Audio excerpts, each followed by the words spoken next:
Salam saudaraku, bertemu kembali kita di dalam berbagi pengalaman. Semoga sahabat berbagi pengalaman dalam keadaan sehat selalu.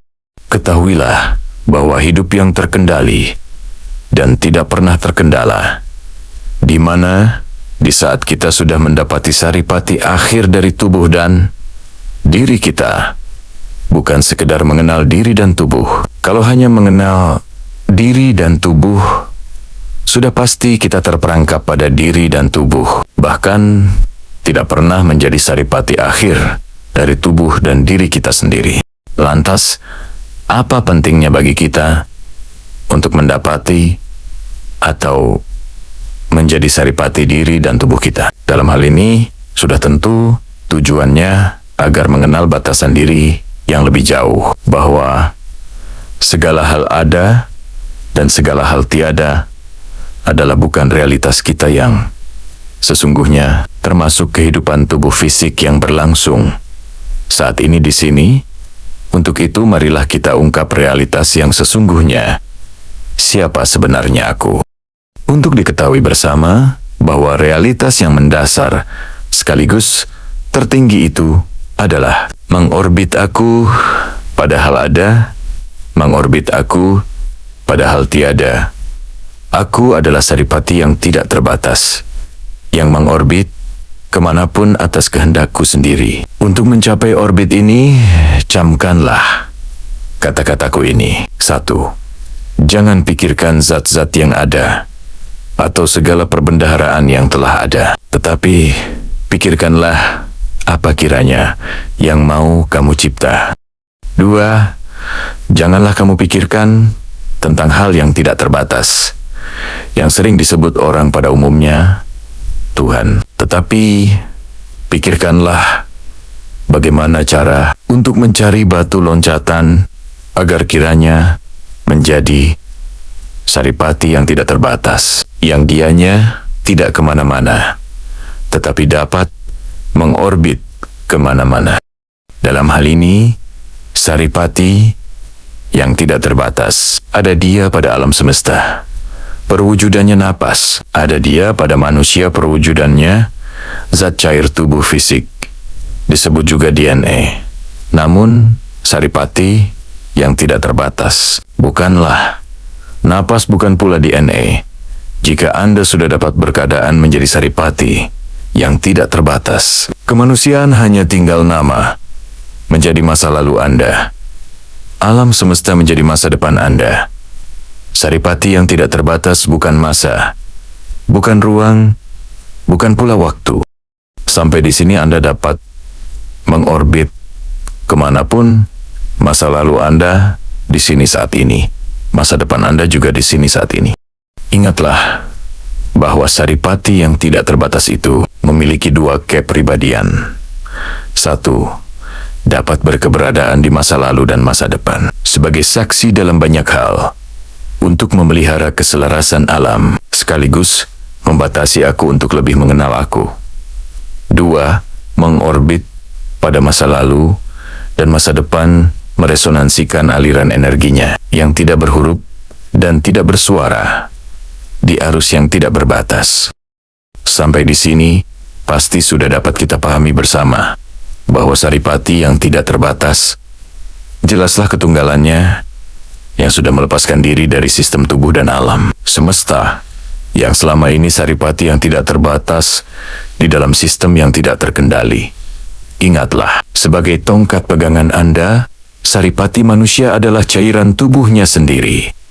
Saripati alam semesta adalah napas. Saripati yang tidak terbatas tidak dapat disebut tempat berakhir segala penilaian, berganti dengan realitas di atas realitas.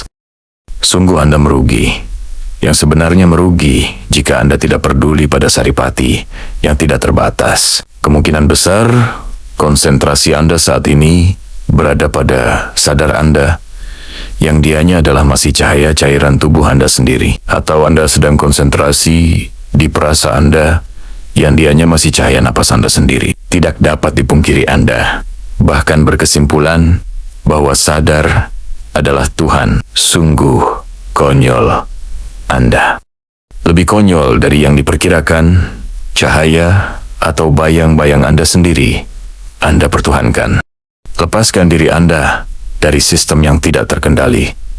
Sungguh yang tidak terkendali adalah bukan Anda. Cukup hadir di sini saat ini, tanpa syarat sebagai saripati yang tidak terbatas. Ingatlah, Anda bukan napas. Anda juga bukan zat cair tubuh.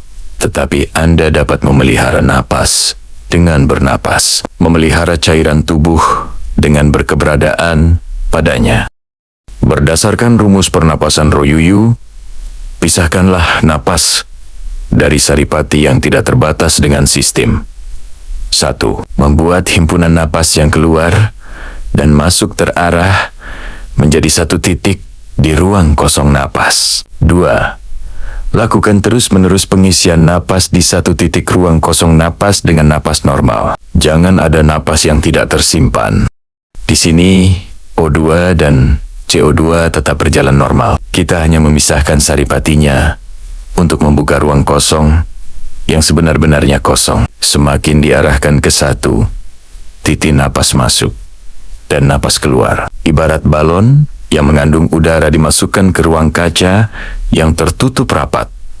Lalu ruang kaca diisi dengan udara sepadat mungkin. Terjadilah tarik-menarik antar molekul yang sejenis. Balon mengalami membesar yang akhirnya pecah. Udara menyatu. Begitu pula dengan memisahkan saripatinya, napas dengan nafsu. Nafsu bagikan balon yang pecah hilang seketika. Saripati yang terbatas menjadi tidak terbatas.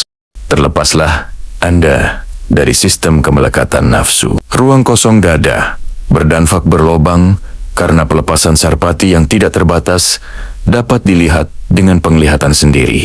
Ruang kosong yang telah terbuka membuat O2 dan CO2 mendapat ruang besar, mengembangnya paru-paru. Tidak mengalami tekanan gas. Semakin banyak pula O2 dan CO2 meresap ke darah. Di saat napas keluar, pertukaran gas dengan oksigen pun semakin besar pula.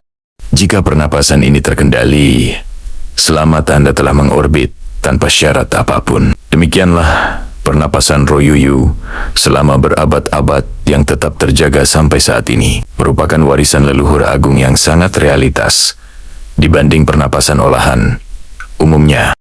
Teknik pernapasan Royuyu ini meningkatkan kinerja cairan tubuh yang berada di paru-paru, menyelamatkan dari kerusakan molekul dan sel yang dapat menjadi racun di paru-paru jika salah olah napas. Pelajaran yang dapat diambil jika mengolah napas tanpa memecahkan nafsu dengan memisahkan saripatinya menyebabkan keracunan paru-paru. Disebut juga radikal bebas.